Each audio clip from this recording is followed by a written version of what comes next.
Hello friends, मैं उपेंद्र सिंह और आप देख रहे हैं हमारा यूट्यूब चैनल अनमोल स्टडी ऑनलाइन।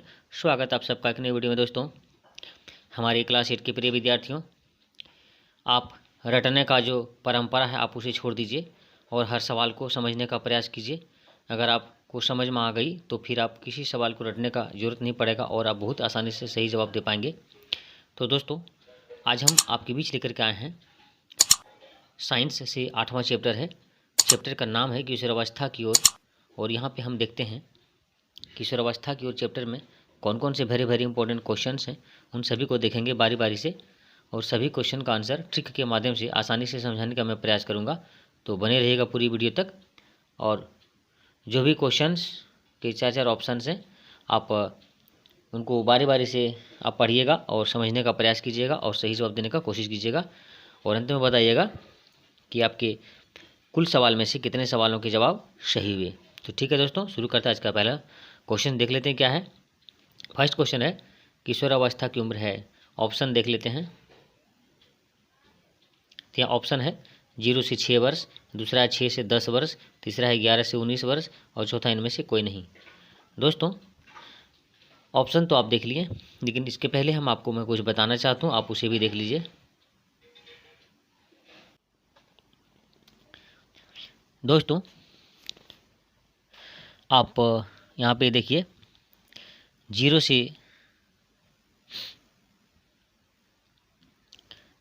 से 5 वर्ष जो होता है वो होता है शैशवावस्था। उसके बाद 6 से 11 वर्ष का जो उम्र होता है वो होता है बाल्यावस्था, याद रखिएगा। और 11 से 19 का जो समय होता है वो होता है किशोरावस्था। ठीक है दोस्तों, ये जो होता है शैशवावस्था होता है,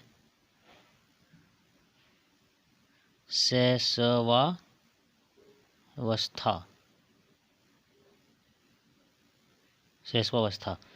उसके बाद हो जाएगा बाल्यावस्था,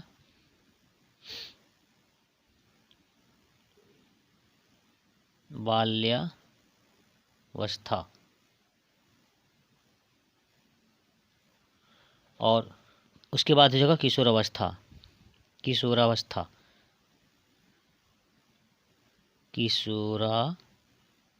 ठीक है दोस्तों, ये हो जाता है।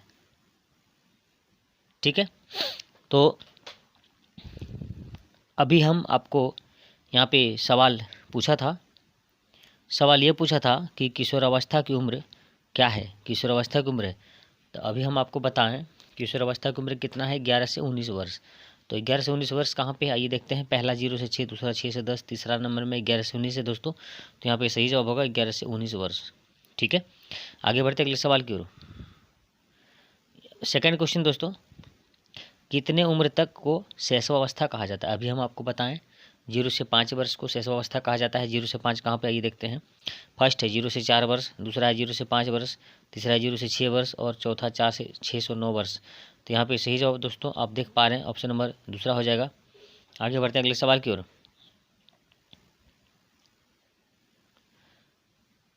क्वेश्चन नंबर 3, इनमें से कौन से परिवर्तन यौनारंभ के दौरान नहीं होता है। यौनारंभ क्या होता है, आइए देखते हैं। यौनारंभ मीन्स जब व्यक्ति का यौवन शुरू होता है। यौवन मीन्स जब उसका जवान होना शुरू हो जाता है तो उसको यौनारंभ कहते हैं। तो उस दौरान क्या नहीं होता, आइए देखते हैं। पहला शारीरिक लंबाई में वृद्धि, दूसरा गौण लैंगिक गुणों का विकास, तीसरा एडम्स एप्पल दिखना और चौथा रजोनिवृत्ति। तो यहाँ पे कौन सा सही होगा आपको हम समझाने का प्रयास करता हूँ। देखिए दोस्तों, थोड़ा मैं छोटा कर लूँ।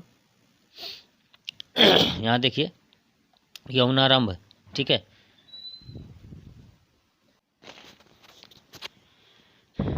यहाँ पे आप देख पा रहे हैं यौनारंभ के दौरान क्या नहीं होता है। तो शारीरिक लंबाई में वृद्धि ये तो होता है, शारीरिक लंबाई में वृद्धि हो जाता है।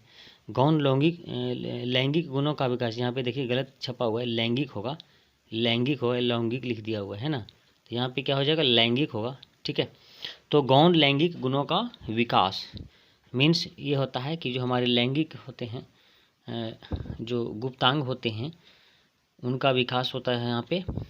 और गौण मीन्स वही होता है जो गुप्त होते हैं, उनके अंगों का विकास होता है। और तीसरा है एडम्स एप्पल। दिखना एडम्स एप्पल क्या है इसको भी समझते हैं। तो आप देखे होंगे जो हमारे गला होता है, गला के सामने में थोड़ा नीचे गला में वहाँ पे कुछ उठा हुआ जैसा रहता है, मांस थोड़ा हड्डी टाइप का, वो थोड़ा उठ जाता है आगे की ओर, उसको हम एडम्स एप्पल कहते हैं।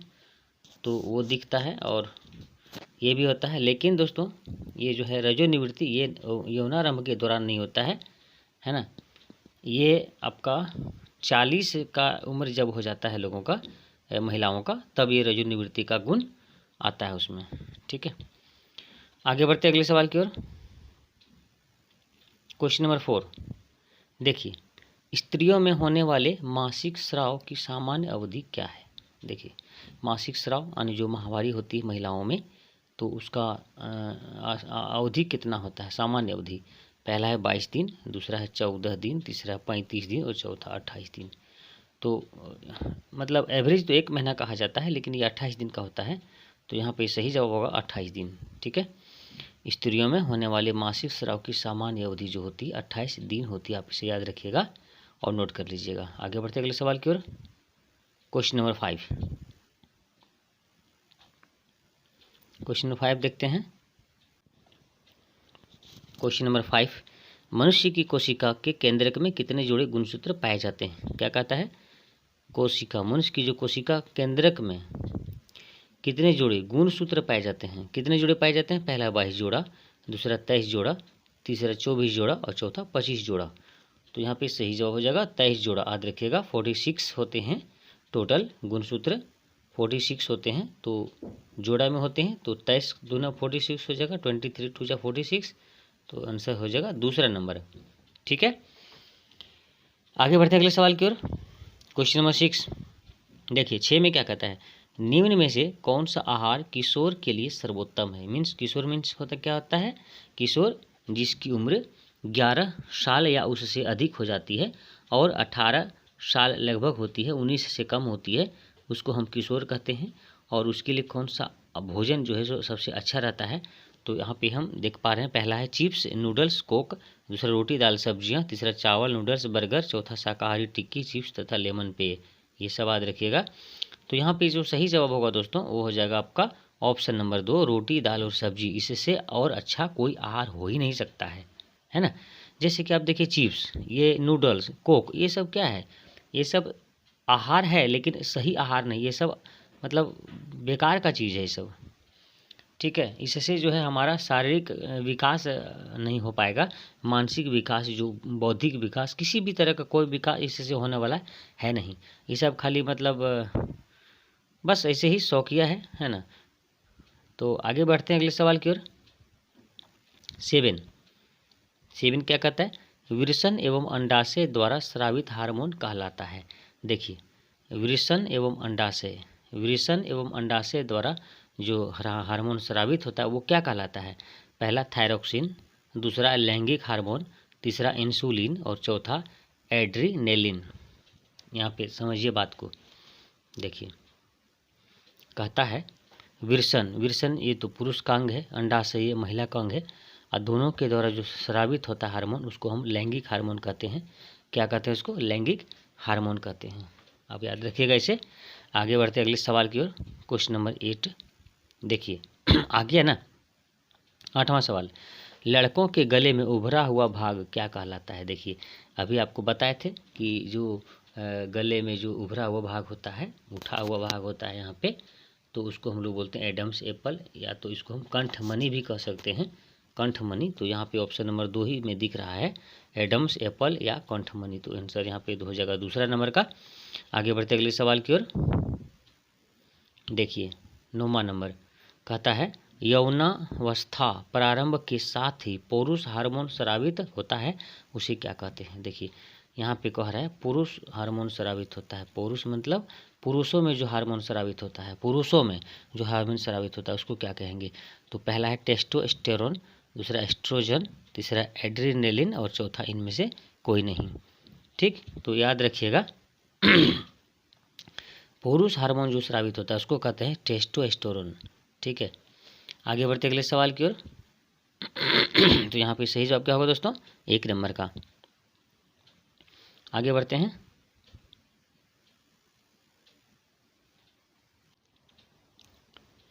आगे देखते हैं क्वेश्चन 10। निम्न में कौन सा गुणसूत्र शिशु का लिंग नर निर्धारण करता है। देखिए शिशु का लिंग नर, याद रखिएगा यहाँ पे कह रहा है क्या, इसको ध्यान दीजिएगा तब आपको अच्छा से समझ में आएगा। कौन सा गुणसूत्र जो है वो शिशु का लिंग नर मतलब लड़का जो है ना उसका लिंग निर्धारण करता है, लड़की का नहीं, लड़का का लिंग जो निर्धारित करता है वो कौन सा गुणसूत्र होता है। तो यहाँ पे ऑप्शन है XY, YY, XX और इनमें से कोई नहीं। ठीक है, तो यहाँ हम बता देते हैं। देखिए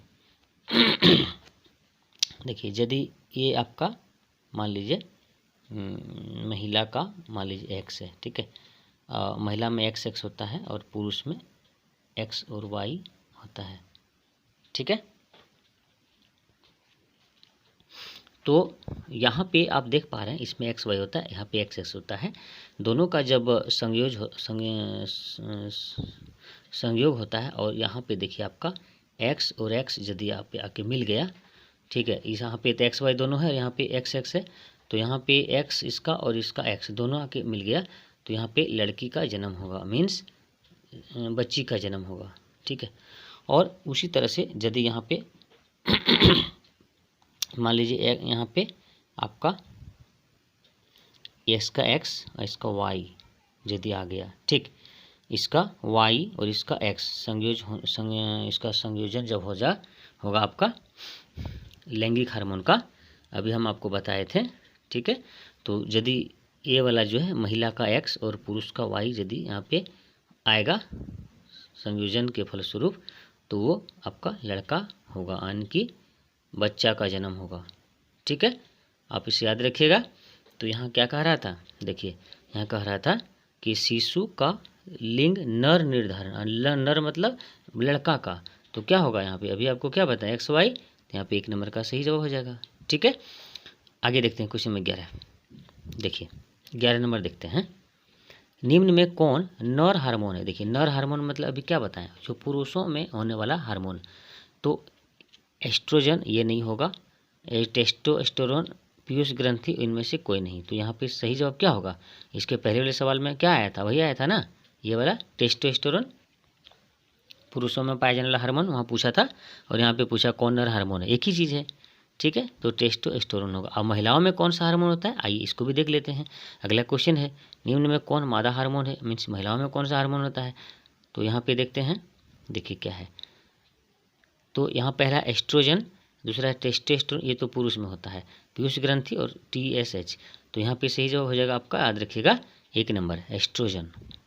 तो महिलाओं में क्या हुआ, महिलाओं में एस्ट्रोजन हुआ और पुरुष में टेस्टोस्टेरोन हुआ, याद रखिएगा दोनों। ये बहुत इंपॉर्टेंट ये सब क्वेश्चन है ना, बहुत ही इंपॉर्टेंट क्वेश्चन है ये सब, एग्जाम में ये सब पूछा जाता है। तो इसको याद रखिएगा कि मादा जो हार्मोन है वो होगा आपका एस्ट्रोजन, और जो टेस्टोस्टेरोन वो होगा पुरुष यानी कि नर हार्मोन, ये होगा आपका नर हार्मोन, याद रखिएगा, है ना, नर हार्मोन। ठीक, आगे बढ़ते हैं अगले सवाल की ओर। Question number 13। देखिए 13 में क्या कहता है, इंसुलिन की कमी के कारण क्या हो जाता है। जब हमारे शरीर में इंसुलिन का बनना बंद हो जाता है, यानी कि कम हो जाता है, तो उससे क्या होता है ना, मधुमेह की बीमारी हो जाती है। ये देखते हैं मधुमेह कहाँ दिया हुआ है, पहला देखा हुआ घेघा, दूसरा दूसरा नंबर में ही मधुमेह दिया हुआ है, तीसरा क्रेटिनिज्म और चौथा बोनापन। ठीक है, तो यहाँ पे सही जवाब क्या हो जाएगा, यहाँ पे सही जवाब हो जाएगा मधुमेह, याद रखिएगा। इंसुलिन की कमी के कारण कौन सा रोग होता है, इंसुलिन की कमी के कारण कौन सा रोग होता है मधुमेह। ठीक, कौन सा रोग होता है, मधुमेह, याद रखना है। आगे बढ़ते अगले सवाल की ओर। देखते हैं क्वेश्चन नंबर 14 यानी कि 14। देखिए 14 क्या कह रहा है, पीड़ित व्यक्ति से स्वस्थ व्यक्ति में एड्स फैल सकता है। कैसे फैलता है, जो पीड़ित व्यक्ति है जिसमें पहले से एड्स है और उससे स्वस्थ व्यक्ति जिसमें एड्स नहीं है उसमें कैसे एड्स फैल सकता है, इसका कारण आपको बताना है। ऑप्शन देखते हैं, भाज्य न साझा करने से, देखिए यहाँ पे भाज्य लिखा हुआ है पहला, दूसरा कंघी साझा करने से, और एक मच्छर के काटने से, और चौथा है खून चढ़ाने से। चौथा यहाँ पे है खून चढ़ाने से। तो यहाँ एक चीज़ ध्यान देने वाली बात है कि कंघी साझा करने से, भाजे न साझा करने से, एक मछली काटने से, ये सब से एड्स नहीं फैलता है, याद रखिएगा। ठीक, तो कैसे फैलेगा? खून चढ़ाने से फैलता है। तो यहाँ पे ऑप्शन नंबर 4 इसका सही जवाब हो जाएगा, खून चढ़ाने से। ठीक, ये कैसे होता है इसको भी समझते हैं। देखिए, मान लीजिए कोई एक व्यक्ति को, जो पीड़ित व्यक्ति है उसको आपको एड्स है। ठीक, एड्स है, तो उसका जो सिरिंज से खून जो डाला और वही सिरिंज से दूसरे व्यक्ति को यदि खून इंजेक्शन पड़ गया तो उसको भी एड्स हो जाएगा। ठीक है ना, उसको भी एड्स हो जाएगा। अगर वो स्वस्थ व्यक्ति भी है फिर भी ये जो ब्लड से जो इसका गया है आपका जीवाणु विषाणु जो भी है, तो विषाणु है होता है इसमें, है ना, तो वो आपका इसका बॉडी में चला जाएगा और इसको भी एड्स हो जाएगा। लेकिन अगर हम कंघी साझा करेंगे, कंघी से बाल उल झाड़ेंगे या तो मच्छर काटने, ये सब से नहीं होता है। ठीक है, तो आगे बढ़ते अगले सवाल की ओर। क्वेश्चन नंबर 15 देखिए, जन्म लेने वाले शिशु के लिंग निर्धारण के लिए जिम्मेवार कोशिका की संरचना को क्या कहते हैं? देखिए, अभी आपको क्या बताए थे, गुणसूत्र कितना होता है, तो गुणसूत्र देखिए 23 जोड़ा गुणसूत्र होता है। अभी हम आपको बताए थे टोटल 46 होता है गुणसूत्र। तो यहाँ कह रहा है कि जन्म लेने वाले शिशु के लिंग निर्धारण के लिए, बच्चा जैसे गर्भ में रहता है, आज लिंग निर्धारण होता है, जैसे कि बच्ची का लिंग या तो बच्चा का लिंग, तो इसका निर्धारण के लिए जिम्मेवार जो है कोशिका की संरचना जो होती है उसको क्या कहते हैं? उसी को गुणसूत्र कहते हैं, है ना। तो यहाँ पे पहला है कोशिका द्रव्य, दूसरा है केंद्रक और तीसरा प्लाज्मा झिल्ली, चौथा नंबर में है गुणसूत्र। तो सही जवाब होगा गुणसूत्र, याद रखिएगा गुणसूत्र। इसी के द्वारा गर्भ में शिशु का लिंग का निर्धारण हो जाता है, पता चलता है। आगे बढ़ते हैं अगले सवाल के 16 नंबर का। देखिए 16 नंबर क्वेश्चन यहाँ पे क्या कह रहा है, किशोरावस्था में लड़कों के उभरे हुए स्वर यंत्र का क्या नाम है? पहला है लेरिनकस, दूसरा कंठमणि, तीसरा साउंड ग्लैंड, चौथा ध्वनि यंत्र। अभी यहाँ पे एक इसी सवाल को वहाँ पे दूसरे ढंग से पूछा था, तो यहाँ सही जवाब क्या होगा अब आप ही बताइए, कमेंट करके बताइएगा, है ना।